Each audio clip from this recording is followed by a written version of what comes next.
Thank you for joining us wherever you are. This podcast episode is brought to you by the Old Ways Actual Play team. This actual play uses the 7th edition Call of Cthulhu tabletop role-playing game, Rules by Chaosium. This actual play is performed by adults and in an adult setting. While we try hard to stick to reasonable languages for all ages, listeners should know that this is a podcast that may include mature themes. All content, including names, places, events, companies, and etc., may bear resemblance to persons living or dead, is strictly coincidental. My name is Michael Diamond, and for tonight's game, I will be your keeper.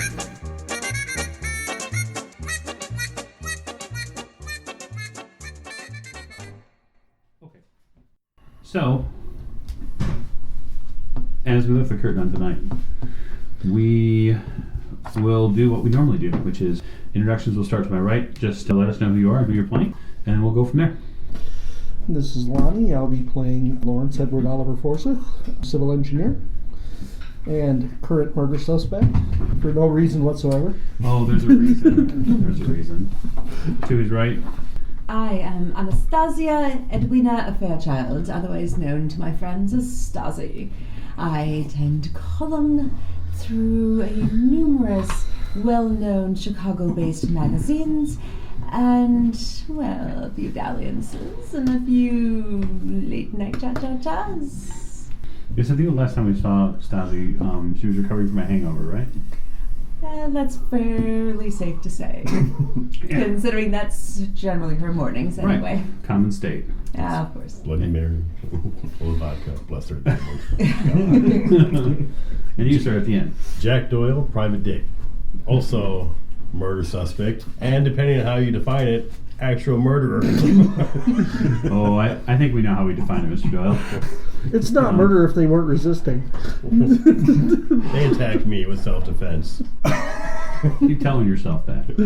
Oh, I thought you said they attacked you with self-defense. He attacked me with self-defense, so I self-defended myself first. It wasn't very effective. And you, sir. This is James. Tonight I will, of course, be playing Dr. Sigmund von Tattenbach, the amiable doctor who is slowly but surely sliding into the eternal pit of insanity. And enjoying every moment of it. Having a fairly good time doing that. Last but most certainly not least. Tiffany, I am playing Maeve O'Shea, who just translated some things that made her brain break. Again? Yes, so we had a small vignette episode last week for our listeners, and Miss O'Shea seems to have stumbled upon a rather interesting method of translating old texts. It's been wonderful. Did you eat them?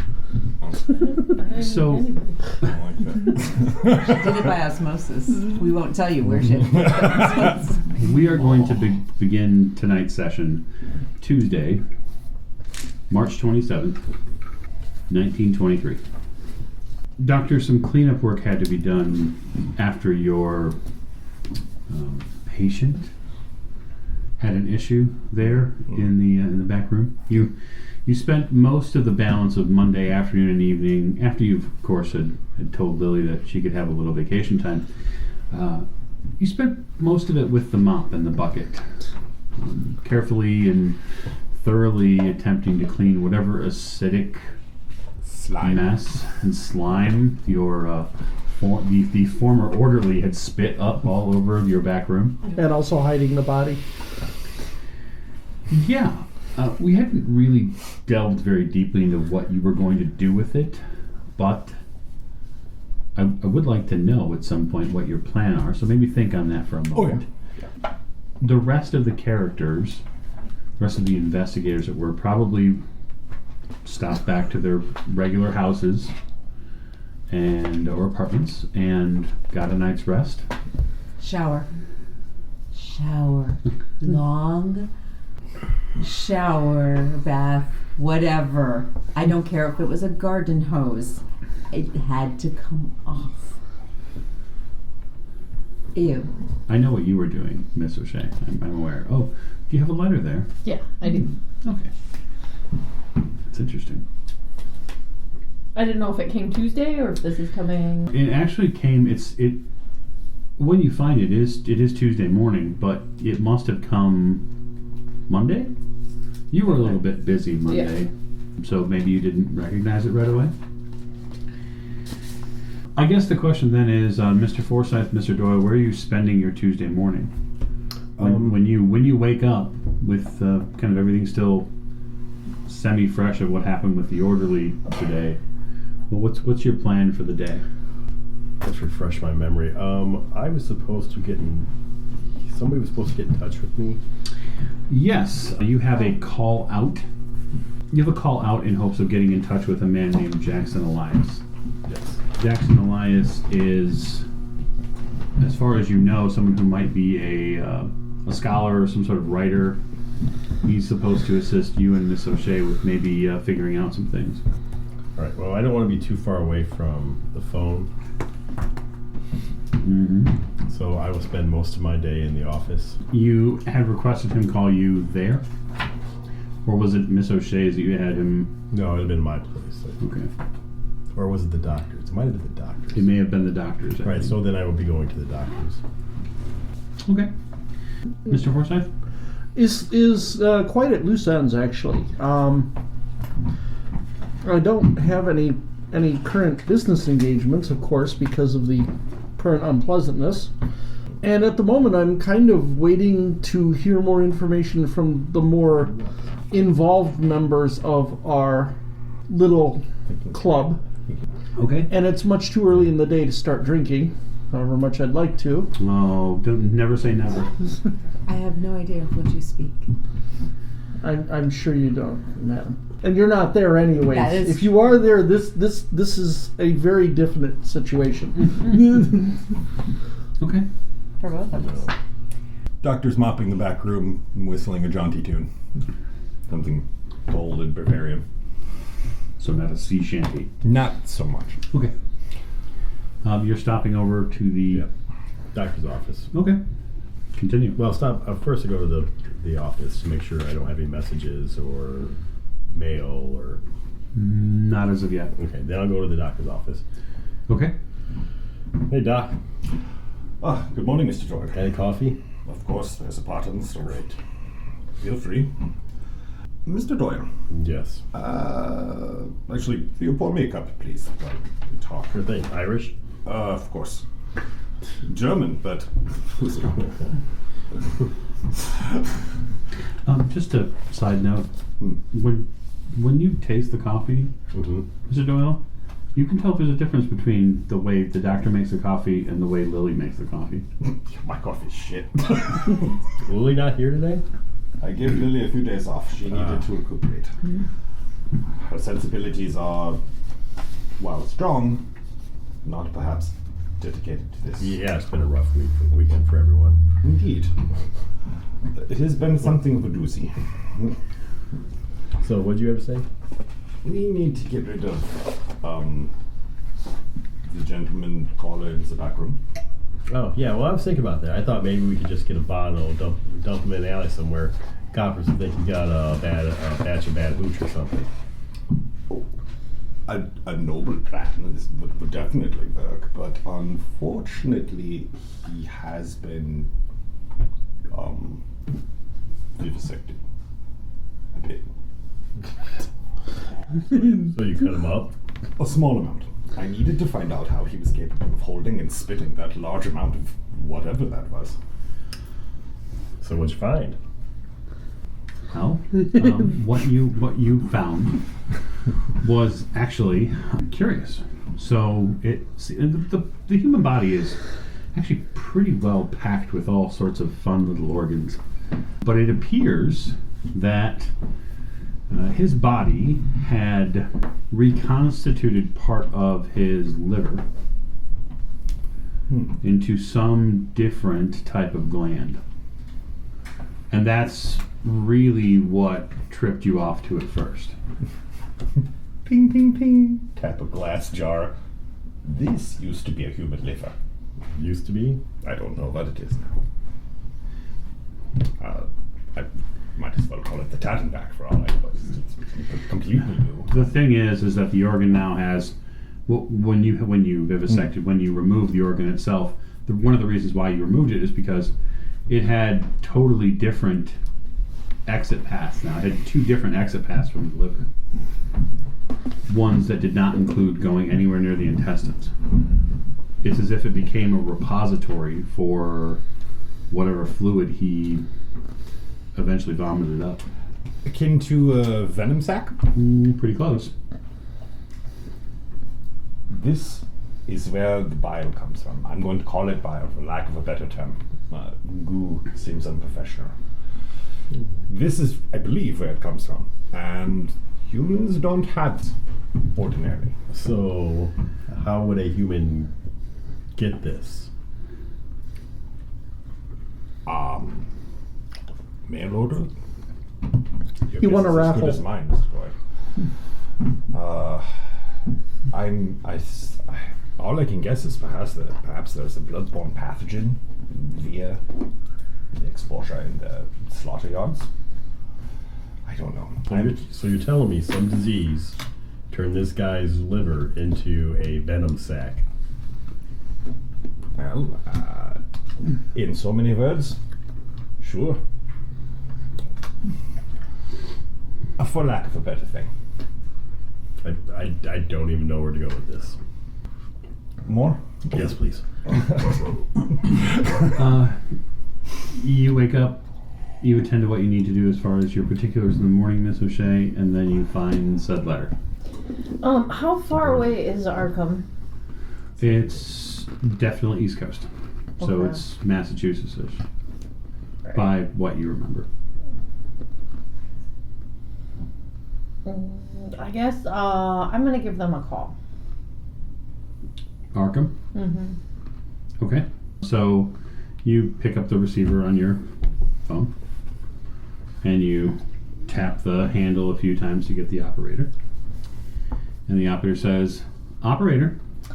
Hi, can I make a call to Dr. Garrett at Arkham Asylum?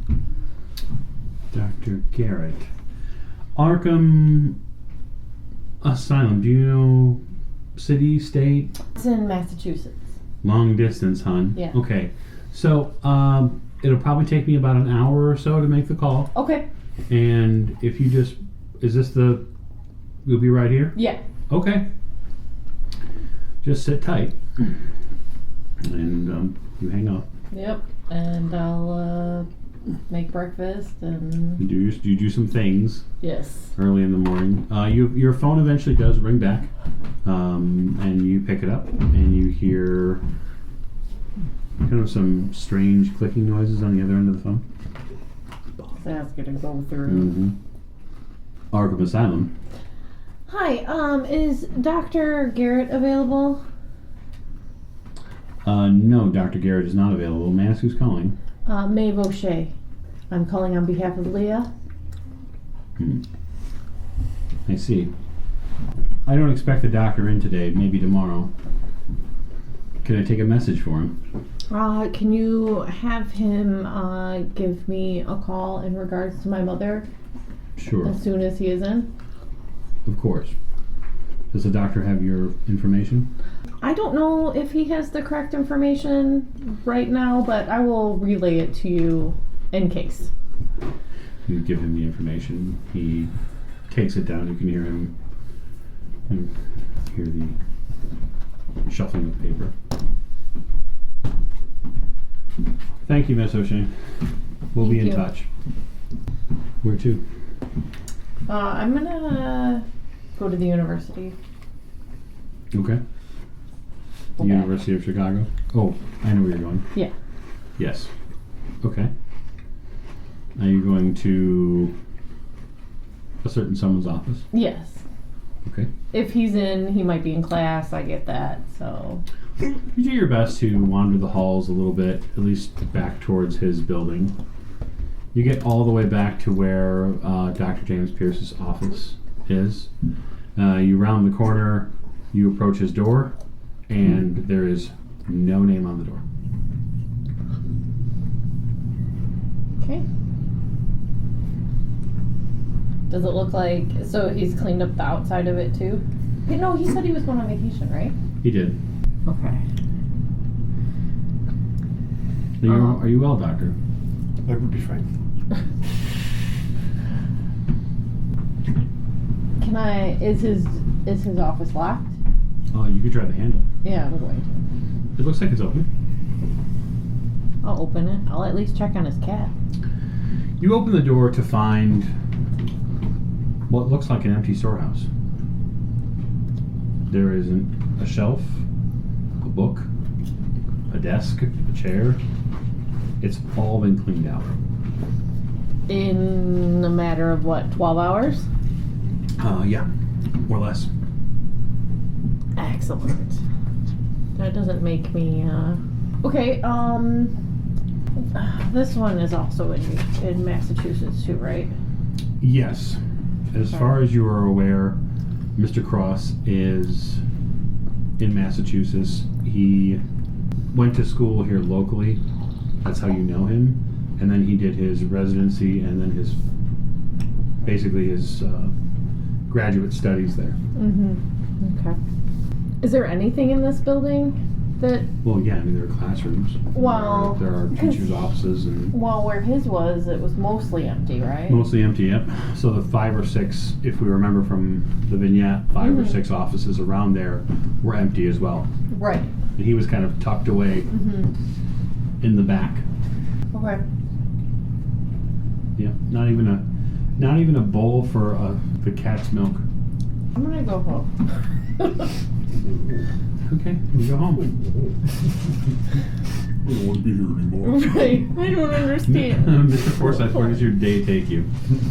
Probably I would wait until a reasonable hour, and then I would probably go to the lodge. Okay. Yep. You go to the lodge. I think I need some normal people in my life right at the moment. Sure. Some normal conversation, hear what's going on in the world. You spend a few hours around some norms. Yes. Yeah, it's a small group that's there today, no more than maybe 3 or 4. It looks like most of them are either working or engaged in other activities, but there are a few there. You get a chance to commiserate a bit, try to kind of recenter your mind Yeah. that there are normal people in the world. None of And them are pleasant. the only thing really that digs in at you a bit is the memories of what happened at Dunning are still pretty fresh in your head. Well, yeah, I mean, I had to break down, I mean, and who knows when the detective will be looking for me about that as well. I mean, he may not be, because it's not a Chicago place, and to tell the truth, they may never know. We didn't present identification when we were there. No, we did not. So they just have a general description of a large man who burst in their door and stole an orderly. Keep in mind that in the early 20s, there are very few forms of actual regular identification. Yeah. I mean, Chicago issued a driver's license, so you probably would have a driver's license. But it's not... They wouldn't demand to see it at No. the asylum. It is not in the same fashion. No. Mr. Doyle has a PI's license, Yeah. but it's only upon certain situations Right. you'd ever need to produce it. So there's a big difference between now and then as far as regular identification. There's no cameras to speak of. You're going to have eyewitness accounts, and that's about it. Sketchy. Uh-huh. Especially there. So maybe, just maybe, you're okay. Maybe. And after all, who's going to bring, I believe, a bunch of weird orderlies at a insane asylum? I mean, especially because probably a couple of them still have swords lying around on the floor where they got shot. Maybe. Or maybe somebody cleaned them up. I imagine someone probably picked them up. Janitor or something. Hey, speaking of which, Yes. a paper, Uh-huh. a morning paper. Okay. Is there anything in the morning paper about an incident at the asylum? You know, Mr. Doyle, the paper is suddenly absent of that incident. It occurs to me I have a sample of water from that You do? pump house. You absolutely do have a sample of water from the pump house. And since that's not the least disturbing thing at the asylum, but I can't help but wonder if it might be related. So maybe I should have the sample examined. Okay. How would you do that? Water testing requires a chemist. Yep. There should be any number of available people involved in water control because we are in Chicago. It's a large problem. Yes. But no, water quality is a large problem because a lot of water gets pulled from the lake, but the lake is also not without its share of contaminants and other things. So I would probably ring up someone and ask if they could examine a sample of water which was taken from my neighbor's well and see if there's anything wrong with it because he says it tastes strange. Okay. Who? I would look in the phone book. Careful. We're having a problem in the period here. There's no phone books. Oh, no. There are very few phone books, Mm-hmm. right? And they don't get regularly dropped off at your doorstep. No, they don't. So the question would be is, what skill would you use to attempt to locate a chemist? I don't want to get too into the weeds on this, but Actually, I do know what skill I would use here. what's that? I think I would use my architecture knowledge because tradesmen who build things, well, water and plumbing are essential parts of it. Okay, I'll buy that. So I would probably make a visit to the trade hall Okay, and see if anyone knows a chemist. sure, give us a roll. Engineering. Okay,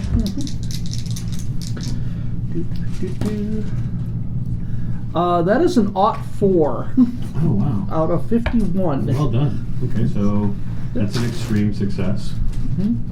You are at the trade hall. Various architects, various planners are planning, looking over some of the newer buildings that their people are proposing. And you run smack dab into a man named Simon Linnell, a man you've worked with in a tertiary past projects, right? You know of him only because he's not a somewhat renowned chemist by any means, but he works directly with the Chicago water treatment plant. Yes. So he is quite possibly the perfect person to talk to about this issue. And he doesn't even look dizzy. Simon, good to see you. Oh, Mr. Forsyth, how are you? Yes, wonderful. Yes, having a bit of a problem, and you might be able to help me with it. Well, he checks his pocket watch. You have 10 minutes. I have a sample of water. A neighbor gets his water from a well. Terribly old-fashioned. But he's been lately having problems with his water quality, and he was desirous of finding out if there's anything in the water that might be causing a problem. So he asked me if I knew anyone, because of course I'm an engineer. He figured that I knew someone who could test the water. Yeah, absolutely. I'd be happy to take a look at it. Do you have the water with you? Yes, I do, sir. And I hand over the small bottle. He takes it, ingests it. No, I'm Let's buy it. It tastes like gin. Swishes it, spits it back into the bottle. He walks over to a nearby long table and places a rather thick briefcase on the table. And he opens it up and starts kind of withdrawing all manner of baubles from it. Mm-hmm. And he very quickly kind of puts together something that kind of looks like something you might see at the doctor's office. Mm-hmm. But it has a few more pieces to it. It's glass. There seems to be some sort of... I'm a bit concerned he was just carrying this around with him in a briefcase, frankly. Well, it seems very secure. It has all manner of leather straps and pins and whatnot. if you didn't know any better, you would say that Simon has a different profession than you knew. He works it fairly quickly. And you start seeing him pour the liquid into and out of different testing beakers, and he puts different sorts of powders in them and moves them around. pH strips. Yep. And relatively quickly, he turns to you and says, "Look, the sulfur content of this water is way out of hand. Where did you get this? What's this well?" It's out in the country. Okay. My neighbor has a place in the country. I know it's out towards Winnetka, but I'm not exactly sure where, because I've never visited it. Okay. Winnetka. You say there's a lot of sulfur? There's quite a bit of sulfur in this water, absolutely. Well, you only get sulfur from volcanoes? No, that's not true. Sulfur exists all over the Earth, actually. It exists down mostly in the crust. Now, granted, the sulfur pockets around volcanoes are much larger, and it's much more plentiful. But there's all sorts of potential places it can come from. Fascinating. So what I'm going to recommend is that your friend stop drinking from this well, because it's probably poisonous. Is there anything else I should tell? Is there a way that he could perhaps filter it? Yeah, there are methods of filtering that he could do, but most of these old wells aren't worth the time or the effort. I mean, how far is his house from regular standard pipes? I assume quite a ways. I assume. If he's getting water out of a well, I assume that he's not anywhere near city architecture. Right. Well, I would tell your friend to be very careful. I will do so. Please, allow me to compensate you for your time and effort here. Well, not at all, Mr. Forsyth. It's what I do for a living. But I would tell your friend to be very careful. I will do so. Boil everything. What would having that much sulfur in the water do to you? Well, it could make you sick long term. I mean, if the content is strong enough and you're exposed to it over a longer period of time, it'll make you sick. Unfortunate. He starts closing up his back.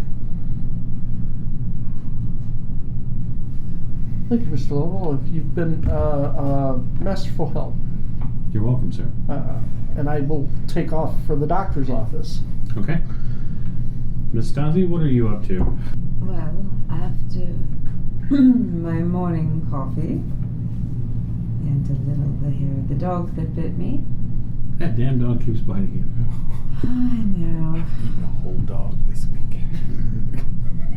I'll make sure that if I have to take one more bath, get the stink off of me. See, probably throw out whatever clothes were ruined from the night before. Also big slash across the chest. No, that was me. That's Right, right. that's you, that's yeah. her. Yeah. So far, we have not harmed Miss Stasi.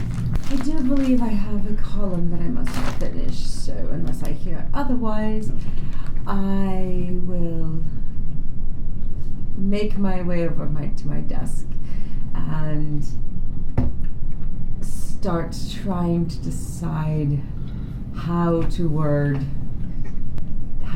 put on the most elegant meal for the flapperage or whatever, some stuff that they want.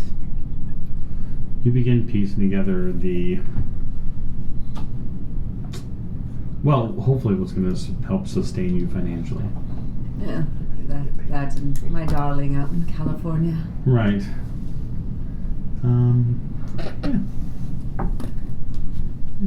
You give it a good hour or two before your brain is actually functioning. Usually the first hour of your creative process is a little hit or miss, mostly miss. But once the synapses start firing, you can kind of get the feel of it. Probably about halfway down the page, you realize that your writing has turned a little dark. Some of the things you're talking about aren't as exuberant and exciting. They're more cautionary tales, if anything. You're not really sure where it's coming from. Well, if the muse is upon me, let's see where this goes. Maybe I'll have an article for the American. You continue to write. By the end of the page, it's definitely something. Maybe it needs another draft. But you have a good idea. And good ideas are hard to keep a hold of. Sometimes they're easy to find for writers, but they're hard to keep a hold of. It'll allow the muse to flow through if I'm in a streak. By the second and third pages, you definitely have the feeling for something. You have the idea that the flapper age, if this is what it truly is becoming, is something humanity's been waiting for. It's as if something is being born, and you have the opportunity, you tell the reader that they have the opportunity to watch something epic be born, and it's only because you've gone through so much strife in the past 4 or 5 years. The war, all of the misspent luxuries of the Titanic sinking. You draw on all these things that have been previous lodestones around the necks of the populace for so long. And now you feel this inner surge of freedom. I haven't been this inspired in ages. Yeah. I will succumb to the flow of the writer's muse. Wonderful. Roll pile. It's it's big, it's dangerous, it's dark. It can be. Pow can be very useful. Oh, yes. Pow can be very dangerous. Mm-hmm. Missed it by 1. You can spend luck. The remake? You know what? I will. So that'll get me pow. It's the rumor that it's going to be. So I shall spend 1 luck to bring me to pow, since I am 1 Okay. away. You Thank you. invest a piece of yourself into this writing. And it takes you the better part of the morning. But once it's out, you feel like it's worth $1 million. A Pulitzer. I smell a Pulitzer. Easily. How many pages did I end up with? You get to 5. Okay. Well, Pretty sizable article, especially for a paper. I don't see this going to the American. I think the Tribune needs this. Fancy. Well, I haven't submitted anything for a while. I'm sure my editor will be overjoyed to see my name in print again. So you are going to The doctor's. the doctor's office. The doctor's office door opens, and Mr. Forsyth is there. Doctor. Mr. Doyle. Yeah, Forsyth. Mr. Forsyth. Please, come in. There's coffee on the stove. Thank you. And whiskey. No. There's coffee aid on the desk. I will just get coffee. After the college, where are you going? I'm going to go home. I'm going to collect my papers. Yep. I'm going to pack a bag. You're leaving this town. Smartest move you could have made. GTFO. Listen, I'm out of here. Make the shape of a cactar. Later, y'all. 1,000 needles. I'm going to, collect all my stuff, get my specific books, Yeah. and then I'm going to make one last phone call, which it's going to take another hour, because I'm going to try and get a hold of Christopher Cross, Mr. Cross. Mr. Gross. So you make the long distance call. They tell you that I'm going to have to wait. No, actually, because of your call earlier, it'll be easier to originate that call. Easy to get those lines back in order. Easier anyway. Not immediate, so it won't take you nearly as long. So I'll just pack and get my stuff together while I wait. the phone rings back again. It's the university. Okay. the Miskatonic secretary that calls you back says that Professor Cross is teaching, and that the best she can do is offer to take a message for you, and that she'll transfer it to him at his earliest convenience. Do you know what his schedule is like? Professor Cross teaches daily, except for the weekends when he heads back to Arkham. Okay. Heads back to Arkham. The town. Oh, The town of Arkham, right. she clarifies. Correct. Okay. Can you just let him know that Mabel Shea called, and then I'll leave my number. Of course, at ma'am. home? Aren't you leaving town now? Won't leaving your number be? It probably will, but we'll see. So Okay. I'm going to head over to the doctor's. Okay. So, Mr. Forsyth, you're there with the other two gentlemen, and the doctor seems to be cleaning, and Mr. Doyle seems to be drinking.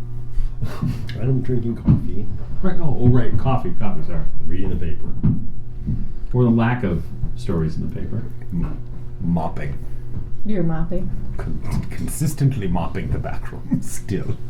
It's everywhere. How did it get under the... this is ridiculous. Mr. Doyle, would you please move that into the bookcase? So yeah, kerosene probably taken to someplace. I'm thinking some sort of hobo camp or some sort of old abandoned bit of facility. Teeth will probably need to be removed. Yeah. Hmm? You're way ahead of yourself. You know, dental records. Dental records were a thing in 23, weren't they? I'd have to double check. Well, probably not by the FBI. They don't check them, though. Right. Yeah, there is no database Yeah, at this so- point. At least not in the way we're Remember, familiar yeah, with they that. just started like talking about fingerprinting, but Right. a lot of places still think it's witchcraft. Most people, if they were going to be identified, if someone was going to identify a body, it would be visually, and they'd have to do it relatively within, Kerosene. Kerosene. Tom from Lake Michigan. What are you even doing? Oh, we can do that. Yeah, but then it can be identified. Then we have to get him into Lake Michigan. It's too bad you don't know like a place that cuts up meat. Right, I know. I'm like, we should just drop it off at the. I'm still curious as to Not what curious, happens just- if we just throw it in the pit. I don't think that's a good idea. I don't think we it's have not a to great idea. You know what? We do have to go. Wait, who said and anything check about a out that pit? I said something about, I said that there Okay. would be a pit there probably. Just Oh no, and what's her name? Yeah, she did say something about there's a She pit. said, yeah. It's a joke. Calm down. I assume anything about a pit? I assume that's where they There's roast the one. pork. Don't tell us we're crazy yet. Oh no, you will be. James, James. Okay, so after a little while, you show up at the doctor's office. She shows up with a bag. O'Shea. Like I'm a Skip it going down. somewhere bag. My mother has been moved far, so I may have to check on her. Oh, okay. But I did find some information. So, the thing with my mother may be related as well, because I may have come across something, because people are disappearing like they were never there. And it's like somebody's moving stuff in my life now. Now, when you say moving things in your life, you mean removing things? Like as in they are no longer there? Yes, I went to go see an old colleague of my father's. Now, he said he was going on vacation. Sure, So, I mean, him being gone is no big deal. sure. But when I tell you he had an office Hmm. packed floor to ceiling with books and stuff and a cat, and I go less than 12 hours later to go visit his cat, maybe pick up another book, it's gone. It's cleaned out. His name is no longer on the door. Well, it sounds like he was more than just leaving town. It sounds like he's been... But that's gonna take Nice. more than 12 Eliminated. hours to clean. Well, true, unless you have a large group of men. A group of people could do that in an hour or two without a problem. Just Professional seems movers. like he didn't. All he had was a bag with him. I don't think he would leave all of his books. Well, obviously he didn't. Perhaps the books were why he was taken. But he just said that he was going on vacation, like he was coming back. And now I find out from a friend that I haven't seen in quite some time that my mother's been moved. Now, where's your mother originally? She was in town. She was at... She was at... Does it say where she was at? I can't remember. It does not say on that, no. Yeah. But I would think she was in town. She was at a facility west of town. So close, Right. but west of town. Right. I'm concerned if they are targeting family and loved ones. Wait, this makes no sense. They don't even know who she... How would they even know who she is? Because I have translated some of this. Did you?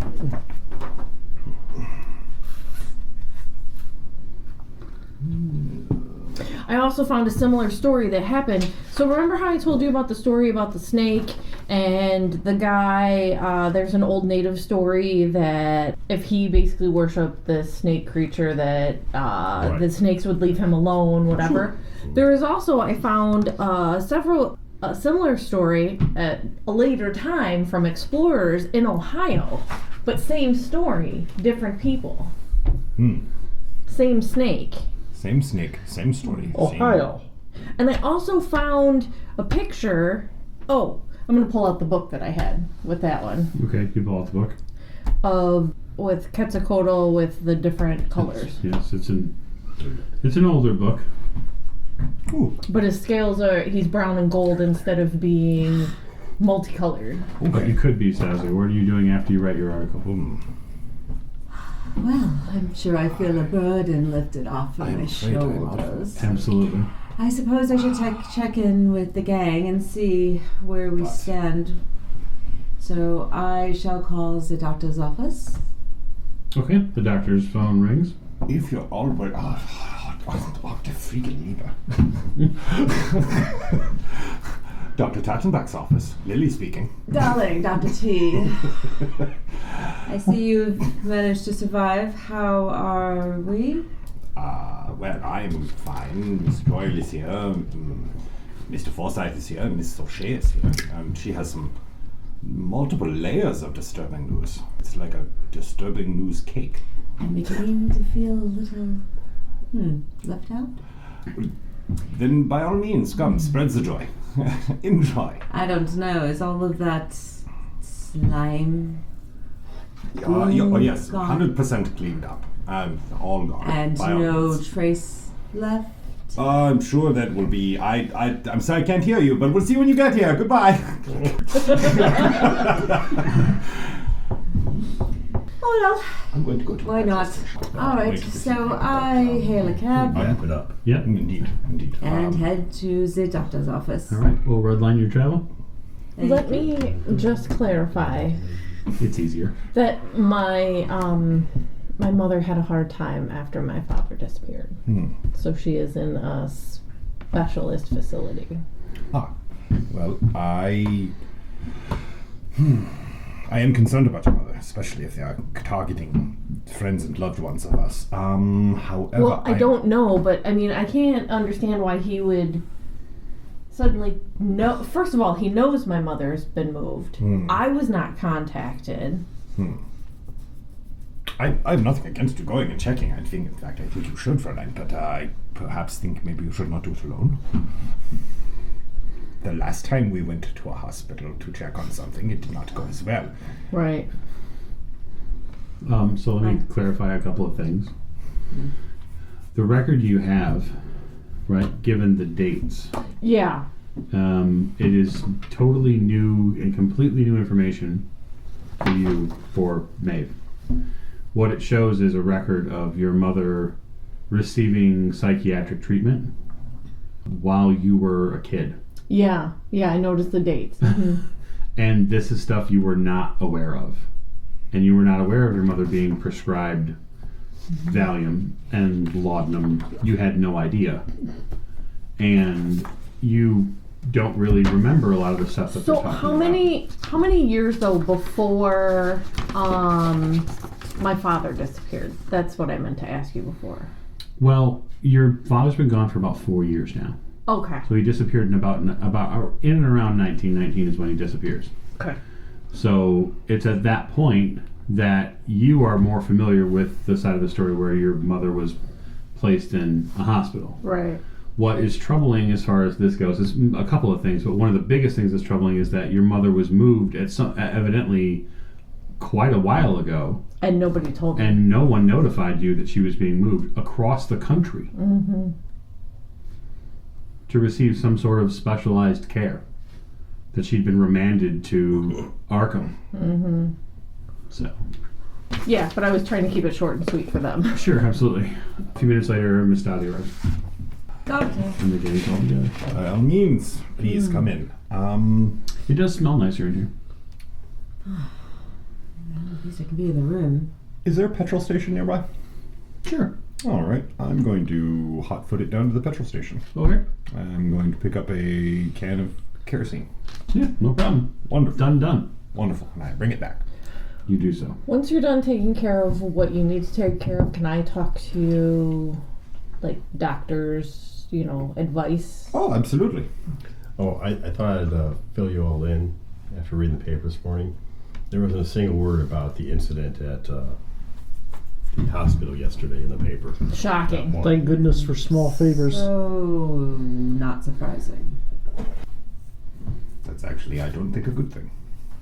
In fact, I think if there's no record of the incident happening in the newspapers at all, then whoever's covering it up has enough power to completely erase the story, as well as someone, say, who is a teacher. What teacher? Your phone rings, Doctor. Oh, Dr. Lieber. Dr. Tottenbach's office. Sigmund speaking. Dr. Tottenbach? Yes, may I ask who's calling? Yes, my name's Jackson Elias. Jackson Elias. I'm looking for a Mr. Doyle. Oh, I'm one moment. Let me see if he's here. I know he was here a few minutes ago. Jackson Elias. Oh, yes. He is here. Here you go. Holy hell, I was just trying to get a hold of him. Mr. Doyle. Mr. Doyle? Yes, Mr. Jackson Elias. Elias. I was told you would be trying to call. Yes. It seems I've got a little bit of time. Yes. We have some interesting developments here that you might be able to shed a light on. But there's somebody else you should probably be talking to. She seems to be in the same line of work. Miss O'Shea? Yes. Yeah, I got her telegram. Okay. She's here as well. Wonderful. Let's put you on speakerphone. Sadly, there is no speakerphone. Right.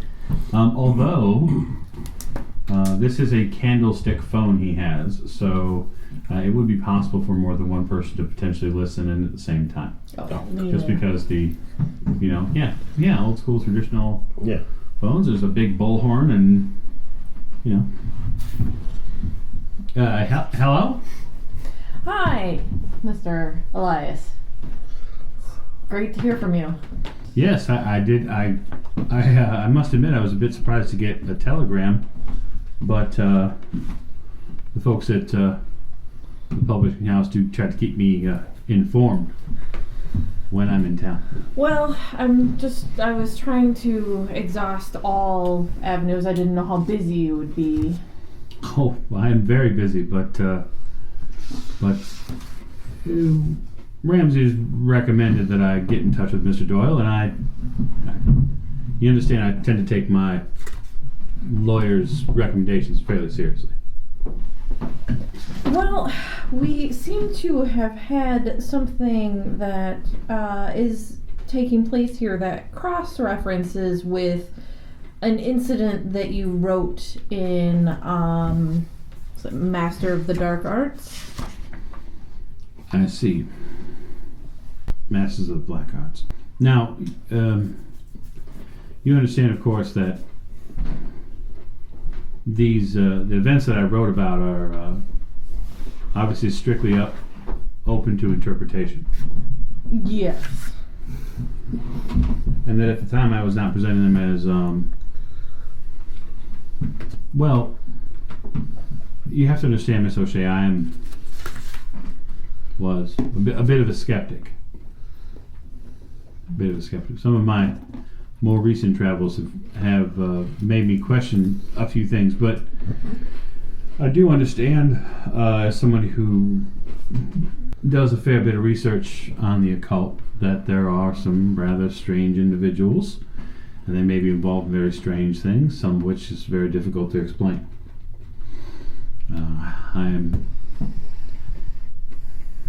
I'm hopeful, however, I can assist you with your problem. So, as I do with any investigation, if you do not particularly mind, I would like you to start at the beginning and tell me what happened, so that way I can attempt to figure out. Where are you currently? In New York? New York. In my office. Actually, I just about got the finishing touches done on the next book. So I am excited to finish it up because I have, as I said, a few other pressing matters to attend to. Okay. The beginning. If you would. So, if you remember in Masters of the Black Arts, you talked about the Cult of the Bloody Tongue. Yes. And they also had certain scars or symbols that were marked on their persons. Well, we came across individuals that had that same marking. We also ran across women who seemed to have been infected. Infected? This is some type of parasite? But not a small parasite. A rather large one. That reforms the entire liver into a new organ. Well, that was on that one, but the women just ended up dying because it would... So, help me understand, where do these markings come from? We don't know. The individuals that had them are no longer with us. The ones that we can find anyhow. Yes. Sorry, did you say that y'all have a doctor? Yes. Yes. Okay. Doctor. Indeed. These, what did you call them? These, parasites. It's the best. What can you make of them? Well, it when it first takes hold, it seems to come in through some sort of bite wound, as what it originally seems to be, and the infection, a parasite, if it is a parasite, seems to start fairly small, the size of an almond or a thumb, but it begins to rapidly rearrange organs, increases the body temperature, changing the blood consistency, reforms the liver. It is incredible after actually just a few hours. All in all, it's a frightening concept. I see. And what other signs or events have you run into? What else has happened? Is it just these parasites that you've seen, or? So we went to go see a relative of one of the individuals. And she was in Dunning. A mental institution. Yes. All right. And she spoke of also almost a parallel to the bloody tongue that you were talking about. She referenced a hole in the ground. See, I hate to be the bearer of bad news, Miss O'Shea, but you keep bringing up the bloody tongue like it's got some reference point here. That is not what they do. There is nothing I have heard so far that makes me think any of this has anything to do with the bloody tongue, thankfully. Well, I'm not saying it's necessarily, but yeah, and it's very, what I'm saying is like as a point of reference, like that you have seen this and it draws a parallel to that cult. But it seems like they have made a couple of adjustments. So let me be very clear. The cult of the bloody tongue would not infect people with parasites. That is not their game. They chop people up. Right, They the live sacrifice them. sacrifices. They are wholly and distinctly interested in making sacrifices. They would not bother with attempting to infect anyone with anything. Okay, have you heard the story about the sacred, like a sacred snake? That if they respect and revere the snake, that another snake would never bite them? And that they become powerful? There are many snakes throughout history that have been revered. Yes. Historical Egypt is full of them. Well, sure, and so is Quetzalcoatl, but what I'm saying is, Have you been to South America? no. All I'm getting is from what I'm reading, which is why we need somebody who has traveled. Maybe who have seen something else. So, we have these parasites. We went to go, we found, when we went to go see this relative at the asylum, the staff seemed to be also a part of this particular cult that we're coming across. Is that what Mr. Doyle was talking about? Yeah, that's where we were. That's what we were. We were attacked, and that's when the doctor was saying that the liver had changed. You were attacked inside the asylum? Yes. Yes, by some of the orderlies with these odd ceremonial knives. Yeah. Ceremonial knives. They do seem. With my knowledge of fencing and Specific. sword fighting, would I possibly know what kind of swords those were? They're some sort of curved blade weapon. I mean, there are a multitude of different types of melee weapons from a multitude of different cultures. It's not so much a kukuri, but there were some shapes there that are somewhat similar. Maybe some sort of, fanged short sword or some sort of tipped blade. It has a specific purpose. It's for Kopesh-ish? yeah, well, except more like inverted. I mean, it's very. It has a very distinct purpose, which is to rend and gut flesh. Dent gladius. How many of you are involved in this? 5 of us. All right. It's just that we have come across so many things that point to a cult. Not a specific one that you have studied, but I have seen that you have written and studied several other. I have. All right. So, a parasite. We believe it's a parasite. I mean, to the best of our knowledge. that's What other things have gone on? What other things have happened? Well, the Mr. Swift has disappeared, Yeah, several.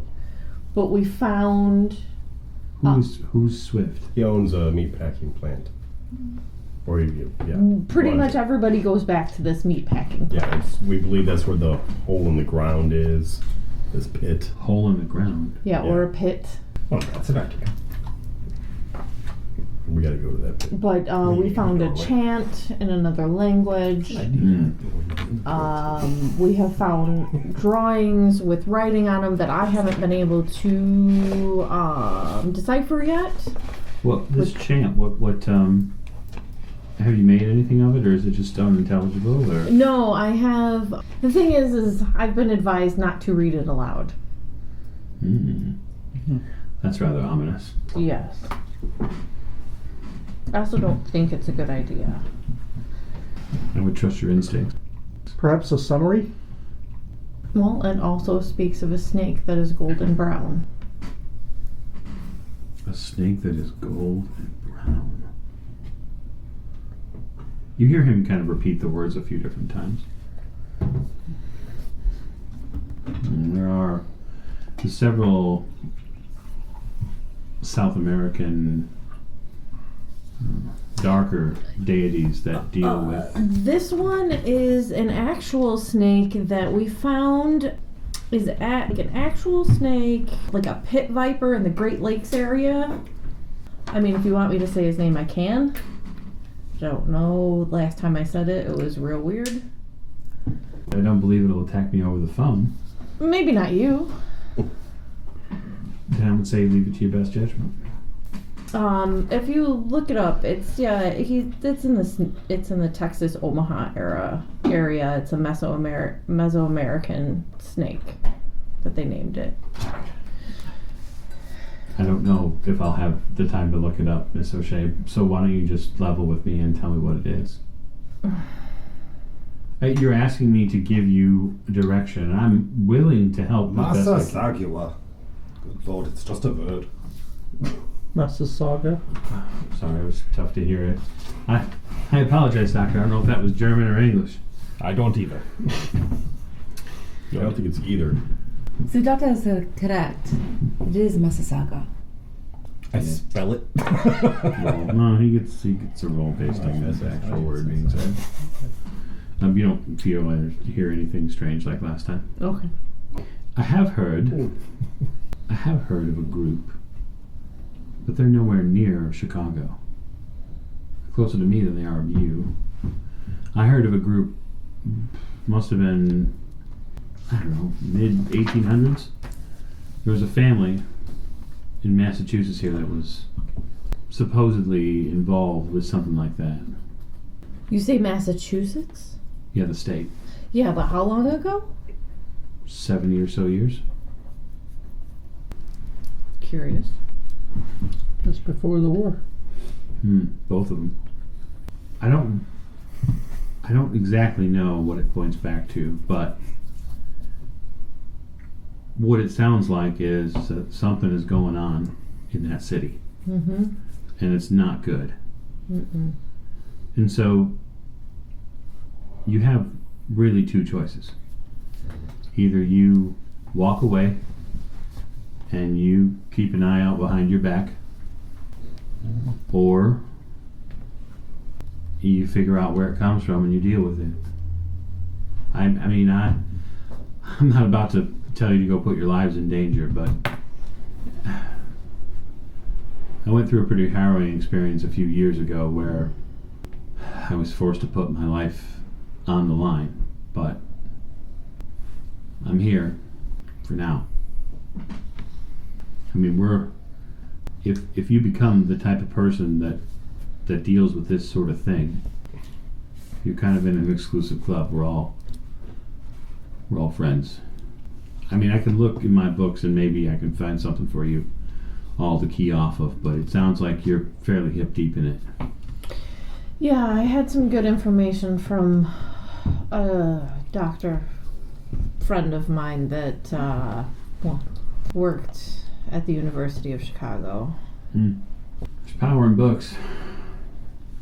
Yeah. He's gone now, though. Where'd he go? I don't know. He said he was going on vacation and everything was cleaned up after him. Sounds like a permanent vacation. Yeah, but he didn't make that...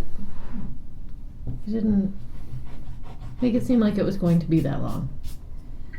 You know, oftentimes people don't tell other people where they're going because they're doing their best to protect them. Maybe he's trying to protect you. Maybe. Or maybe he's trying to protect himself. I'm going to the local pharmacy since they don't seem to need me on the phone anymore. Okay. Pick up a couple things. What are you picking up? Lye soap, milk of magnesia, and baking soda. Make me a medicine roll before you pick all that stuff up. I'd just like to know you have some... Plan? Yeah, well... 23 under 75. Not yet. You go off. Now, Mr. Doyle, is there anything that you need me to have Ramsey do for you? At the moment, no. I think we're okay. Okay. We have any other questions for Mr. Elias? No, I was hoping maybe he'd come across something, but you have in Massachusetts. Which is funny because I was just talking about that state earlier. Well, it's a big state. It is. Perhaps you know you where could just- about in Massachusetts this family was? I'd have to look at the book. Hang on. You hear him get up and comes back a few minutes later and you hear pages turning in a book. It looks like they set up shop outside Salem. Okay. But I mean, the family's been. They were wiped out by. Looks like by 1870-ish. They were done for. There's no record of them being in Salem anymore. Okay. Do you know what the name of that family was? They listed here. It looks like it's Kenton, Kenton, Kenton. I don't have a family history or a tree for you, but That's fine. Right. Well, I think that's all we have for right now. Thank you very much, Mr. Elias, and thank Mr. Ramsey. I will, and I'll be in touch at some point. I don't know how long I'll be at this number available. I'm gonna, now that this manuscript is done, I'm dropping it off, and I've got a few appointments myself to make. But I'll try to stay in touch. I'll call on you at some point. All right. We appreciate that. Be careful, Miss O'Shea. I'll try. The phone clicks. It was underwhelming, unfortunately. Yeah. Well, from what I hear from what you people are saying from my end of the conversation, we have to go see what this pit is. Yeah, I think that's probably our next step. It does appear, though, just given the things that Jackson said versus what you know, it does, at least on the face of it, appear that he definitely put any squelch on it being the bloody tongue. Right. Which it sounds like is a good thing. Right. I mean, Yeah, I mean, yes and no. I mean, obviously, there's some kind of weird cult thing going on. It'd been nice to put a name to it to have an idea. because then we could have found more information Right, about but- it. Sure, Yeah. absolutely. Could have, yes. There are any number of heathen cults in this world. Yeah, that's true. Apparently. By now, it's probably well into the afternoon, probably 2 or 3 o'clock at this point. So, Doctor, you return with a fair amount of supplies.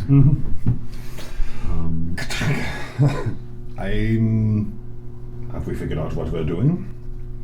Well, I think we're going to have to go to the pit. I assumed that was going to be what we ended up doing. Henceforth, I'm going to make a bag for each of you. Keep it with you. Lysop, milk of magnesia. Their bases, they neutralize acid. Should we run into another one of those individuals capable of spraying the room with his stomach bile, this may just allow you to keep your face skin. Wait, what? Face skin. No, what? Spraying what? Around a room? Oh, you're not here? I was not in the room when that happened. Oh, He was not in the room. He was down the hall. I was down the hall. Yes, our pet occultist sprayed acid from his mouth yesterday, right before he expired. Everywhere. It was disgusting, darling. Well, thankful I wasn't there for it. Yeah, no, that's a thing to be thankful for. If I can round up 5 jars, Easily. excellent. I fill them with a mixture of no baking jars soda in and Dr. lye Office. powder. Okay. And to give one to each of you. If you get sprayed with the acid, dump this on it. It may help. I can't guarantee it. This is not a chemist. I have not studied chemistry in a long time, but this should give us a fighting chance. There's a knock at the door. Uh-oh. I answered the door. You see a kind of spindly-legged young man. Bit of an unkempt coat and a scarf around his neck. He's wearing a slouch hat. His collar's turned up pretty high. Do you look familiar? Not really. I was trying to think of the runner that I encountered before when we were trying to get hold of, who was that? I step over. May I help you, sir? May I help you, young man? Maybe. What can I do for you? Is there Mr. Doyle here? May I ask who's calling? Sammy Holden. Yes, please, come right in. Have a seat on the couch. I will do my best to get Mr. Doyle here as quickly as possible for you. Walks in. Go into the back room, where we've been. So there's a young Mr. Holden here on the couch outside. Oh. Okay. Yeah. Yeah. Should we talk to him? I think that's a very good idea. I also think it would be a very good idea to keep a very close eye on him. Also, why does everybody come to the doctor's office to find you? I know. I guess my He question. doesn't make house My calls, question, Mr. darling. Forsyth, is where does everyone come to the doctor's office? You make coffee. You have booze. Actually, both are valid This excuses, I suppose. will I'm Hey, gonna go in you the don't like it, kitchen make your own and coffee. try and put together some snacks, bring out some You're coffee. gonna get up in the doctor's kitchen. Yeah. Well, Lily's not here. Right. Mr. Holden. Then I can seem like unimposing and just bring out, Top shelf is not food. I Bottom shelf is- unobtrusively just kind of lean against the door. I'm Mr. Doyle. Yeah, I know who you are. Sammy's pretty pale. He's a very slight youth. He's probably no more than 120 pounds. He's probably late teens. Bit of a freckled face. He has a little bit larger than normal eyes. Just Battle Angel Alita? no. That's a lot. That's more. got Right. No, he's not a CGI character. Oh, good. He's got his hands stuffed in his pockets. He has not sat down. So while the doctor offered him a seat, he has not sat down. Please have a seat. I'll stand if you don't mind. Suit yourself. I'm real sorry about you all getting caught up in this. That wasn't my intention. Now, does he look like the shooter? It's hard to say. You mostly saw him from the back, and you were chasing him through a smoky, dark jazz Right. club. Hard to say. Is she back here making coffee and snacks? Seems that way. and listening. But Right. I grab one cup. What are you putting inside cup? Sodium pencil, something to knock him out. Okay. True serum. I look back at her. Only if necessary. And I slide that one in front of her. So, why don't you start from the beginning?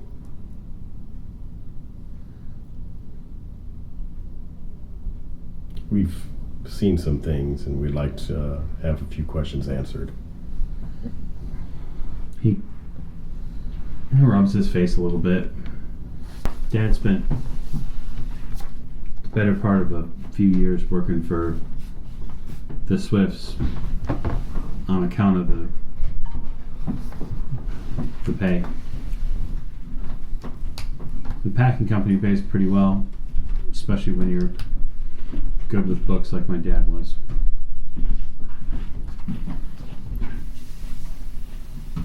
He made the most of it, but it wasn't enough. Whatever happened between him and Mr. Swift, I don't know. But we always seem to be a little bit short. My dad always seemed to have to reach for the next thing. And I never understood why. You see, Mr. Doyle, my dad and Mr. Swift were friends. I mean, they were friends for the longest time. They used to go out to those clubs together. They used to enjoy good times together. Him, Swift, and Pete. And then everything changed. Everything changed. Dad started working late. Mom started staying up late. And then she was staying out late. And I don't know.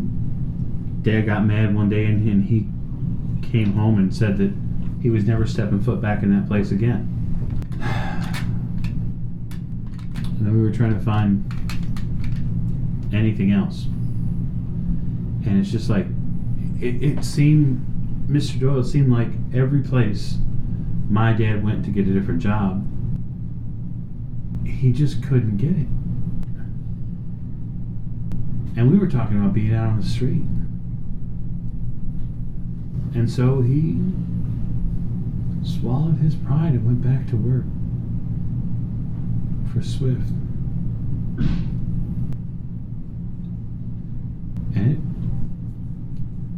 And it broke him. And that's when things got bad. My mom stopped coming around the house.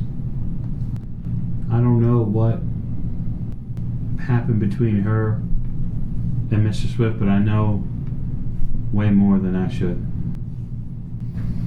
I know that my dad loved my mom. And I know that my dad deserved better than what happened. And so, I gotta tell you, Mr. Doyle, I don't feel a damn bit bad about shooting well, it's 4 or 5 times. If I could do it again, I'd do it again. And that soulless stain of a man, Terrence Traynor,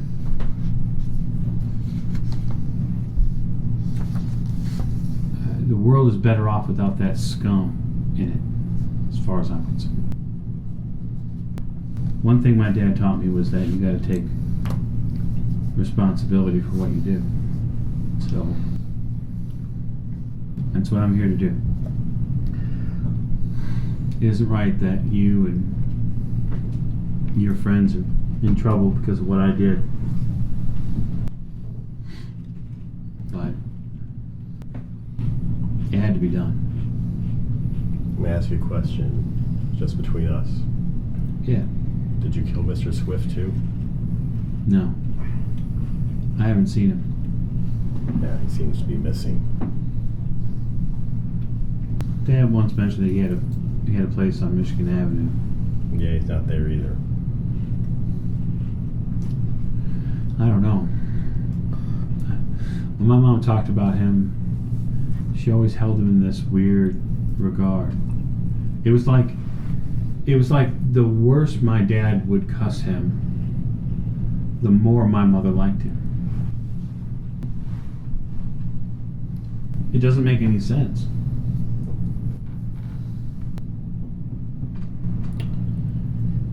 Well, you were in a bad situation. You did what you felt you had to do. No, you said he was pale. Like, does he look like he's sick? Are like his eyes red? Like, We can't let him give himself up.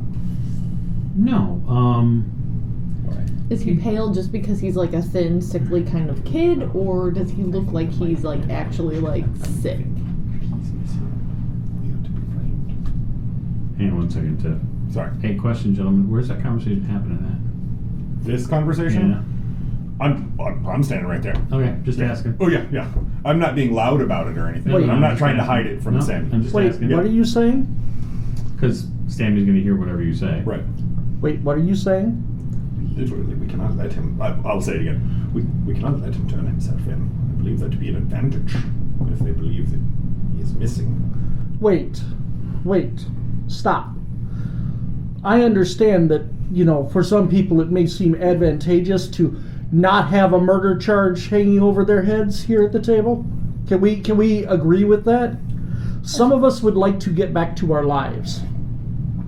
You think you're going to go back to your life after this, Mr. Forsyth? Do you think that there's any way that you can actually go back to the way you were after this? Really? I don't think you've examined all the facets of the diamond, my friend. Do you think I would like to spend my time with Detective What's-His-Name in jail? That's my question. That's my entire question. As long as we have Mr. Holden here, Samuel, as long as he is safe, then there is, in fact, no danger of you actually going to jail. Because all you have to do is take Mr. Holden to the police station. But if we do that now, we play our hand early. What hand? This is insanity you're talking. Really? Okay, well, we take him to the jail. Then what happens? He goes to jail. I go free. I get my job back. Okay. I'm sure they will just let you walk away, Mr. Forsyth. So you're saying, wait. So that's all you're focused on. You are forgetting everything else that we have been talking. Miss O'Shea, I am not a man who made my money by not doing my job. My entire career has been doing my job. I was hired to do this job, and now I can't do this job because someone shot someone else in a club and they tried to pin it on me. Now the murderer is here saying he wishes to turn himself in, and you all are crazy enough to say, no, he shouldn't do that. No, that is not what I said. And besides that, I can't believe you're thinking about this when we have been discussing and the things that we have seen. Coffee. And you're thinking about your job? Your job is trivial at this point. Mr. Forsyth, coffee? No, thank you. Coffee? No, I'm okay, thank you. Perhaps you don't understand how the world works, madam. But in the real world, bills are due and things have to be paid, and those are paid by employment. And since I would not like to either be A, in jail, or B, unemployed because the person who last hired me lets everyone know that I can't be trusted to work because of a incident that happened that I may be involved with, yes, I find this very, very insane, what you're saying. Yes, we have seen strange things, but if you're presuming that these people have the power to corrupt the entire Chicago police force more than it is already, to kill this man while he's in jail after admitting to murdering somebody, and then they're going to come after me for what? I haven't done anything. I don't think they're going to care. The fact that you If they don't care, they already don't care. Honestly, I agree with Mr. Forsyth. Now, I particularly don't care if I have a murder rap hanging over my head. I don't believe it's going to go anywhere. It's mostly circumstantial at best. But he wants to go back to his life. Mr. Holden is a murderer. Absolutely. Sorry, I understand why you did it. I have the greatest sympathy for why you did it. But the facts are the facts. When the court will not have. It is to be true. I mean, still get a trial with 12 honest men, Right, I mean... and it only takes one. I'm going to send him to somewhere other than Chicago then. Facts are the facts. Absolutely. And I'm not disparaging that. I am merely pointing out that there may be a strategic advantage to not doing it right away. I'm not saying not doing it at all. I just don't know if... Who is we're going to keep get him safe? That much of an advantage over keeping him on ice. Absolutely. Just a proposition. So, Copsel, listen, I can appreciate the whole idea behind strategy, but I'm my own man. I don't need anybody keeping me on ice. Yes. Thanks, though. And he did, in fact, come to... He has his own ability to make his own decisions. So, my plan, Doctor, is to turn myself in. Would you like us to phone the detective? No. I get one casual walk back to Police Plaza, that's about it. But there is something you can do for me.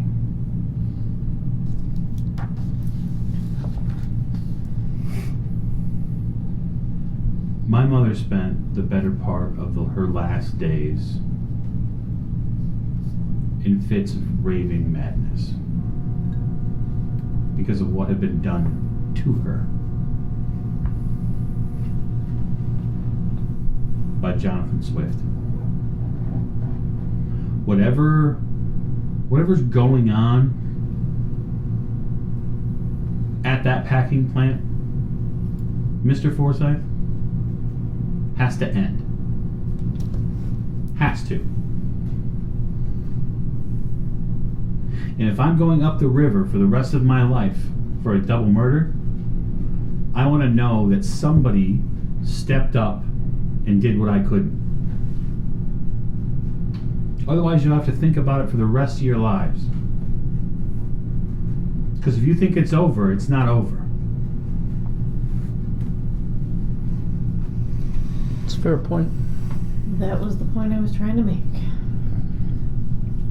I'm in this to end this path out and end this infection one way or another. If it's because of some bizarre hocus pocus. Well, we need So to be do it. it soon so I can take a train. Do we go now? You worked at the slaughterhouse, didn't you?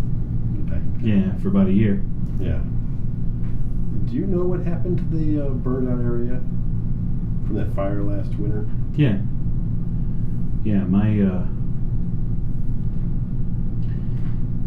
we used to live in the back of the yards.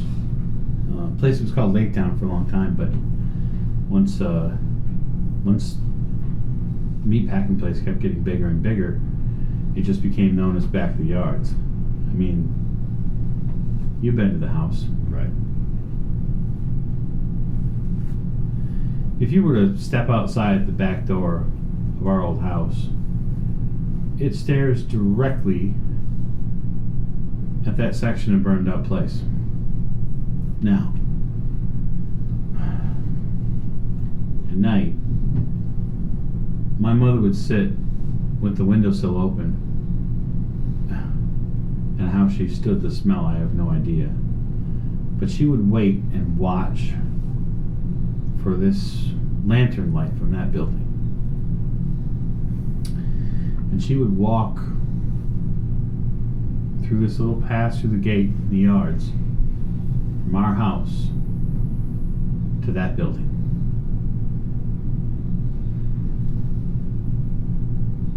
It's nowhere near the packing company. It's in the middle of nowhere. Plus you're on a bunch of other buildings that aren't even used anymore. It's hard to find on purpose. I mean, it's burned once, got rebuilt.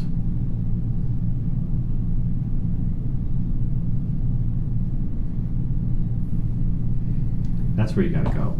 That's where the pit is? I don't know. To be perfectly honest, I've never been to the building. Well, it's a place to start.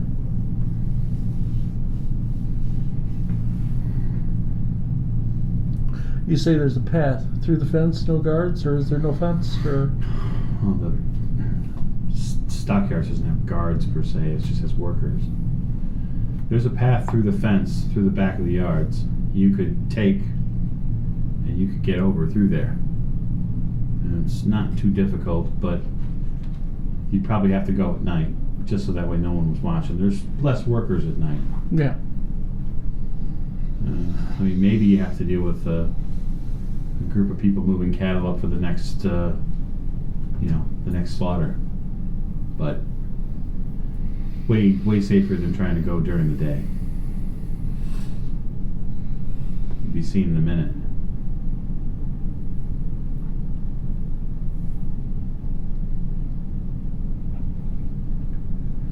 Listen, in case some of the yardies get involved with this, keep in mind those workers are good people.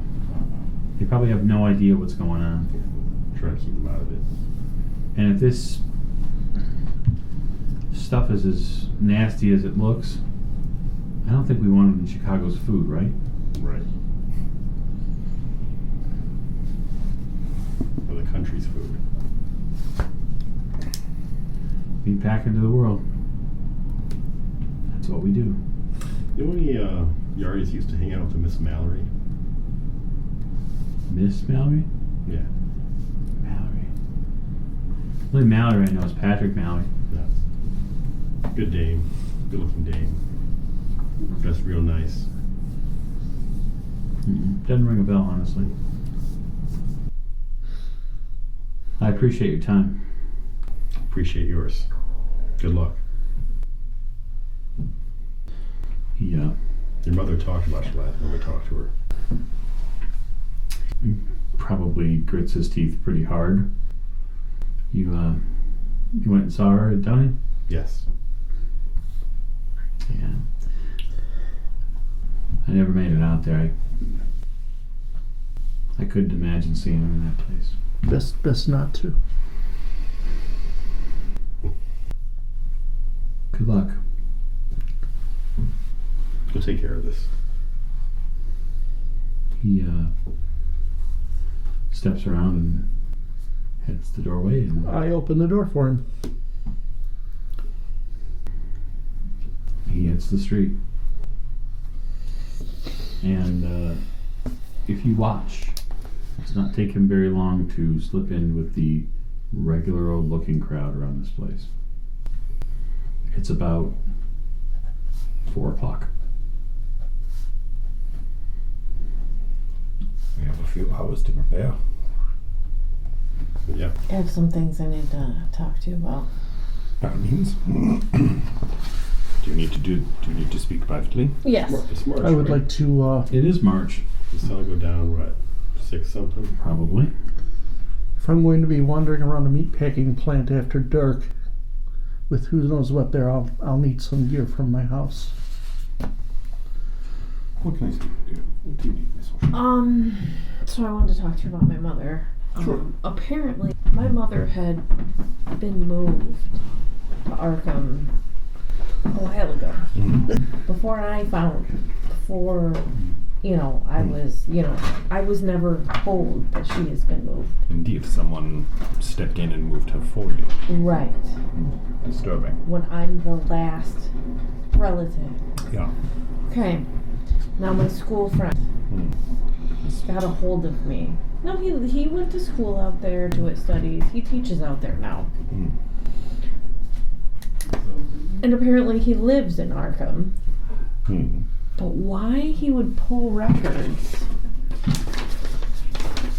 So this is the information. She was getting treatment before. But this is when my father left. So years before. Yes. 7 years before. But now you can read over everything, but it talks about her seeing other worlds. Out. Volume? I just think a lot of this is just a weird coincidence. My dear, I do not believe in coincidence. Coincidence is just the longhand version of saying you have no idea what the universe has planned for you.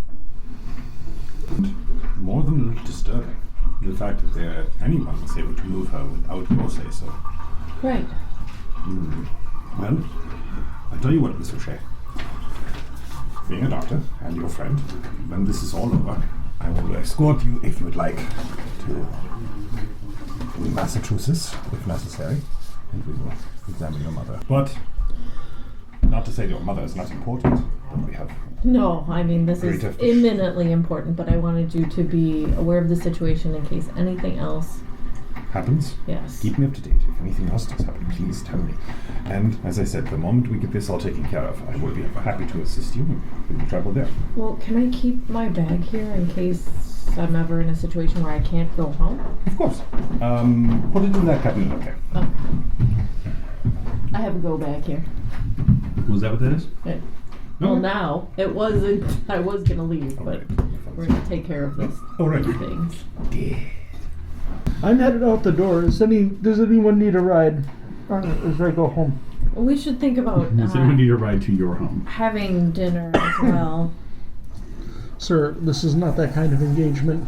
Well, hey, listen, it could be. There is actually a wonderful little restaurant owned by a Chinese gentleman just down the street. Would you like to try some? It actually makes wonderful food. I tell you what, it's my treat. Ladies? Hard to pass up a man buying dinner. Offer an elbow to both ladies. Yeah. Ladies? Mr. Doyle? Shall we go eat food? We all link arms and skip down the Mr. street. Forsyth? Are you hungry? Did you leave already? I am headed out the door. Forgive me. I can't be more social right now. I have things to do. Absolutely. You're going to load him up a shotgun. Okay, so you head out and go eat some dinner. Nope. It feels a little strange. Down at Chang's. It feels a little strange eating, like preparing almost for something you're really not sure what exactly is Right. there. But you're preparing for it. I try to keep the conversation light and breezy so that none of us stops and thinks about how we might be walking into the pit of eternal damnation. So we don't just start going. Does I it? see rings of. A meal before, as you get ready, the hours before going over the top. That was a Yeah, you probably have quite the, I don't know if flashback's the right word for it, but you probably have a lot of the same initial, like, physiological changes, having been in the war and gone over the top of trench lines and whatnot. You probably have a lot of the same, your stomach does a certain thing, your brain does a certain thing. Going into an iffy situation. Yep, absolutely. So let it be known for the proceedings in the Yeah. future. I There's a am, whole lot of magenta cards out in front of you. yes, there is. I am putting Dear. some. God. I am. Think you put out the entire arsenal. I did not. I apparently did not, he's- madam. Apparently he's I coming I back to left the run rifle at home. Bartertown. I would like to remind all of our listeners that this is not a Pulp Cthulhu campaign. And so Yet. Lonnie comes back looking like he's going to run Bartertown now. Yeah. So. No. I simply go home you go home. and I park the Does car. it have a little person's directory? And in the Not trunk of the car, I pack my electric torch, Okay, my field glasses, probably a good idea. a compass, Yep. um, Going spelunking. Well, I mean, my crowbar, oh, crowbar, excellent. We are headed into a sort of electrician's gloves. Okay. God, what are you not bringing? My prop. I will also put some rope in the trunk as well. You and your friggin' rope. A set of tools. You and your robe. And then I will also pack my 12-gauge shotgun There it is. Now we're talking. and my machete. Okay, so you are ready to plumb the jungles of Chicago. Yes. Look, I'm going to back to the yard of Chicago. I probably need all of those. Well, I mean, it's possible. Probably should go back to my office and get my torch and field glasses too. So why don't we just redline a little bit of this and say that people go and spend an hour or two collecting some things. I already had them. Because we all feel inadequate after seeing Mr. Forsyth's walking armory. I will also, since it is April Yeah. and still a bit chilly outside.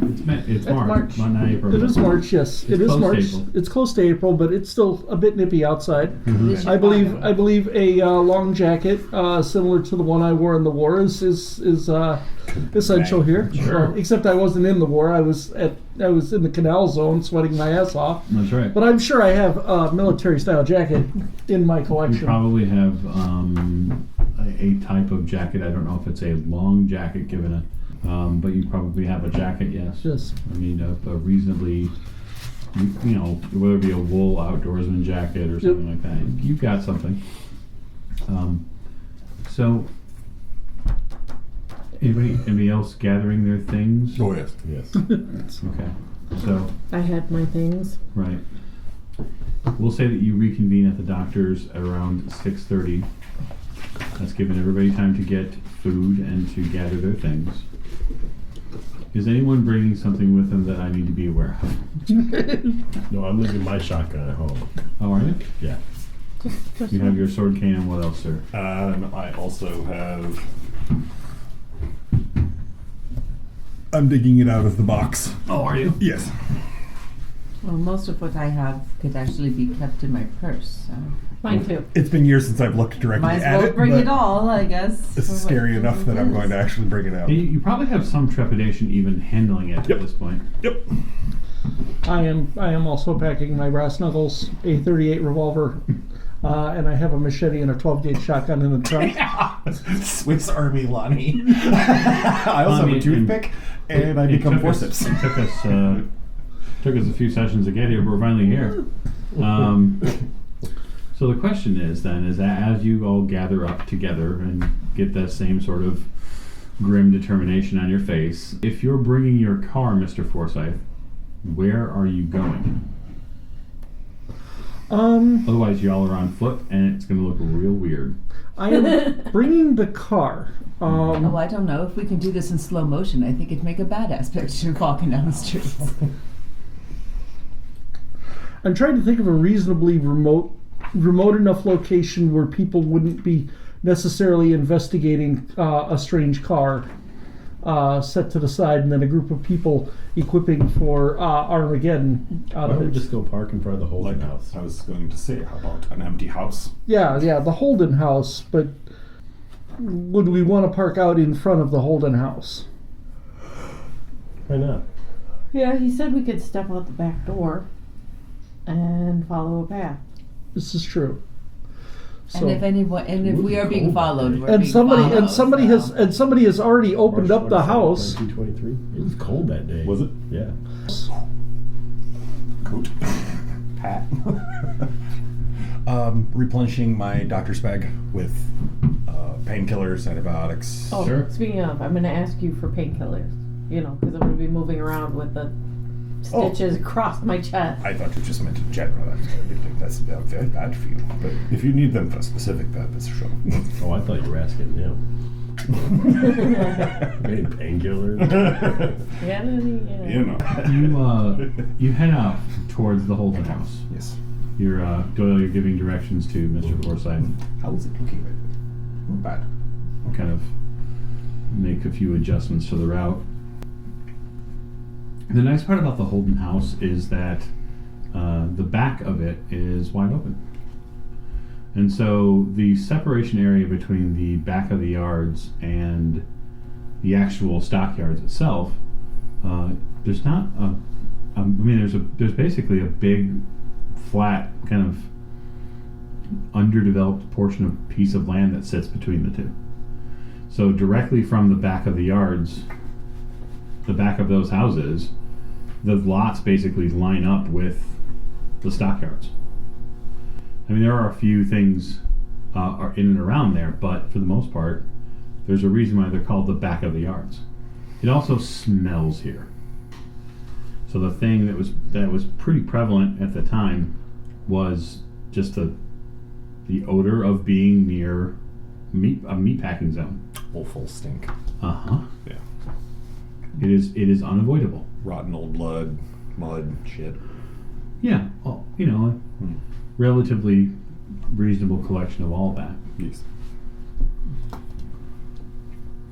You find a place to park the car.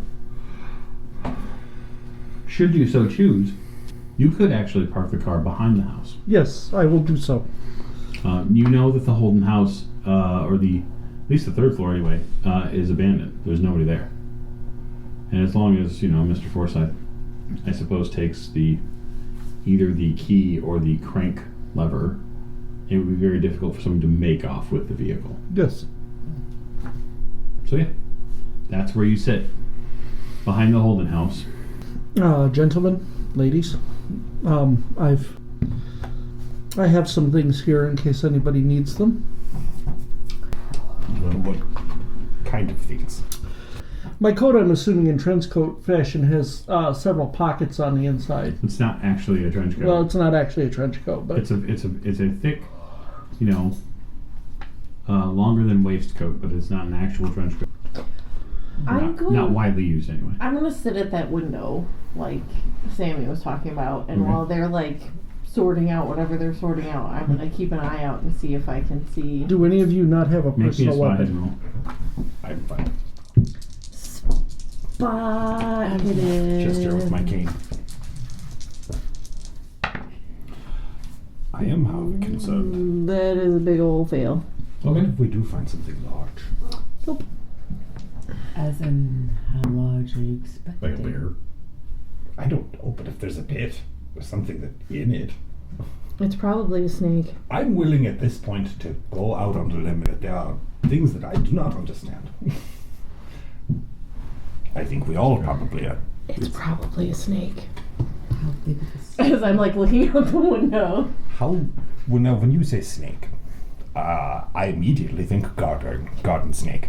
That's not what you're speaking of. No, like Quetzalcoatl, huge, giant. So I'm going to use my field glasses. I'm going to scout the Spotted? Yes. Well, anybody who's I also. especially if you're using binoculars. You're probably right.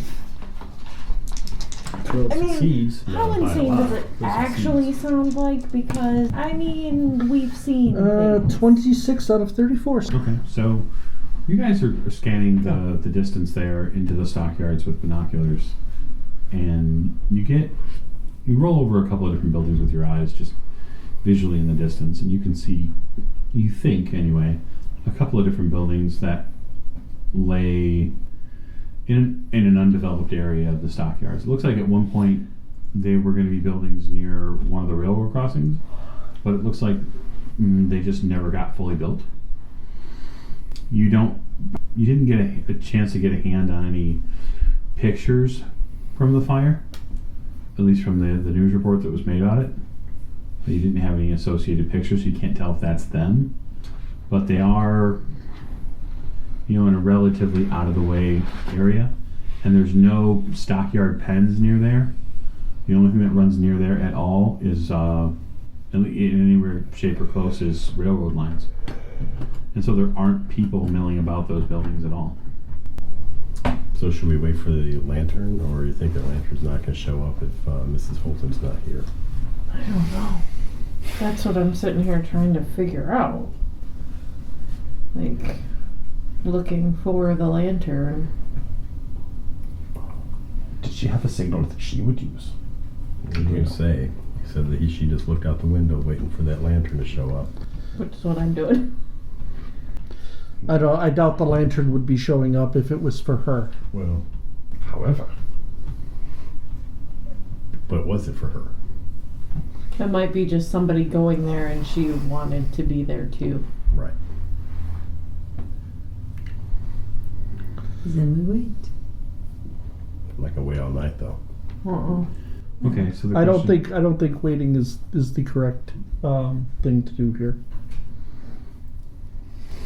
Well, we don't know a building exactly.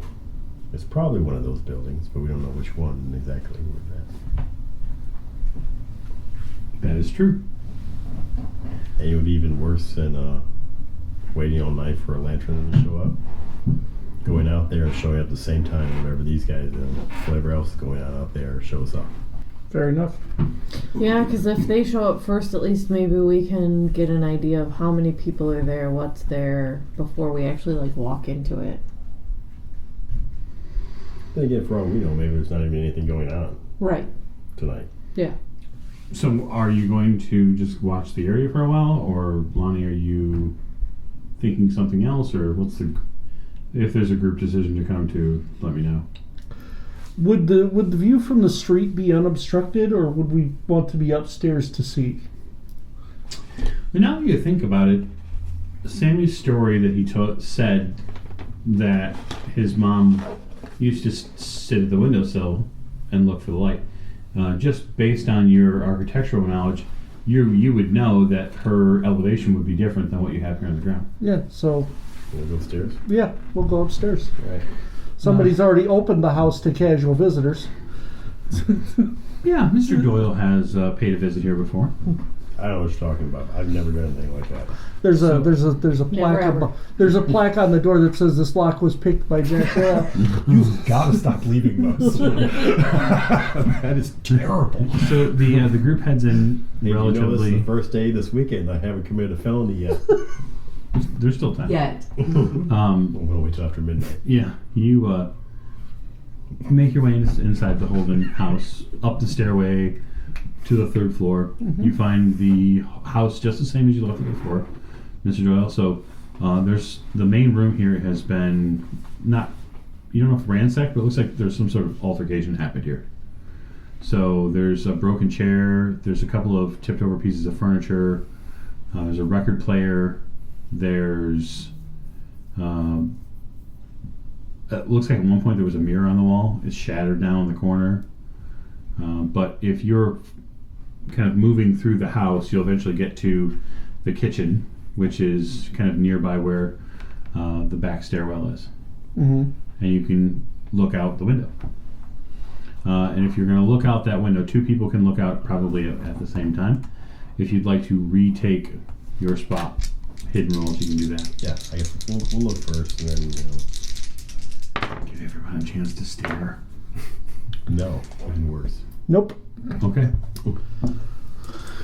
I I'll will. move them out of the way. Yeah, I will hand. Manhandle people. Madame O'Shea my field glasses. Light up a cigarette. Man hands over here. No? Nope. All right. What are we looking at? I'm looking for the lantern. Can you see the lantern? I got a 7. You're blind. I got a 5. Yeah, I gotta say 7 under 45. Well, actually 7 under 9, which is Yeah, my so yeah. extreme. I'm you under mean that? extreme. What's that? Okay, so a pair of extreme successes eventually. You guys do some staring for probably a good 15 or 20 minutes, passing off between people, trying to get Bearings. bearings, different sets of eyes. What the 2 of you eventually key in on is not a lantern.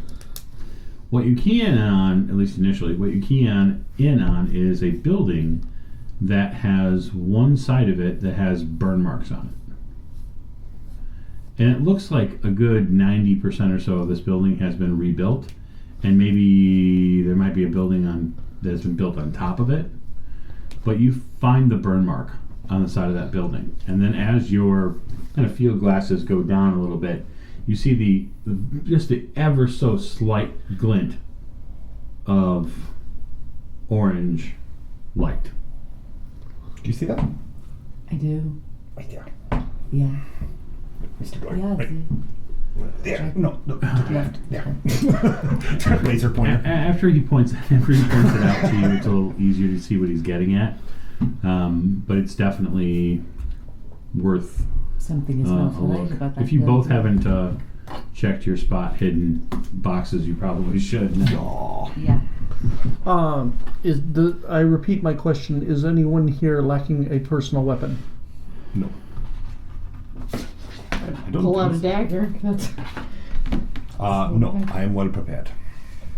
I have enough. We'll go with capitalist style. He goes first. Two-gun mojo. Okay, you've identified the building. All It's right. directed Woo, which is any movie by John Woo. So, what's the plan? I guess we're going. Okay, We're gonna sneaky snake it. you exit the house, One sneaky snake. walk into the backyard, and begin walking over the mud and the muck to traverse your way over. No one up. We're gonna No do one this up and down all the street. style Where you walk from Well, you're not walking through the street, you're walking Yeah. through the fence. technically Right. through But fields. we didn't see anybody moving around. No, I mean, there's local traffic here, but Nope. nobody's stopping, nobody's hanging out. It's too cold. Yes. It's a little too chilly tonight. I meant to put on man's pants. Here, take mine. Not this episode. Hey, there might be some in the closet. There's pants probably all over Oh, the place in yeah. here. And this is why I thought ahead. This is probably a mistake, but I will leave the shotgun in the car, in the trunk. I wish we had a shotgun right now. Yeah, we may think that. Bring any grenades? We may think that, but I think it's a little bit too inconspicuous or conspicuous to be toting around at the plant.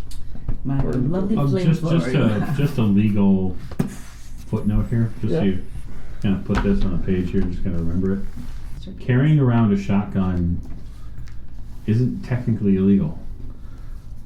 I mean, No, I mean, it's not technically illegal until the 90s, I don't Right. think.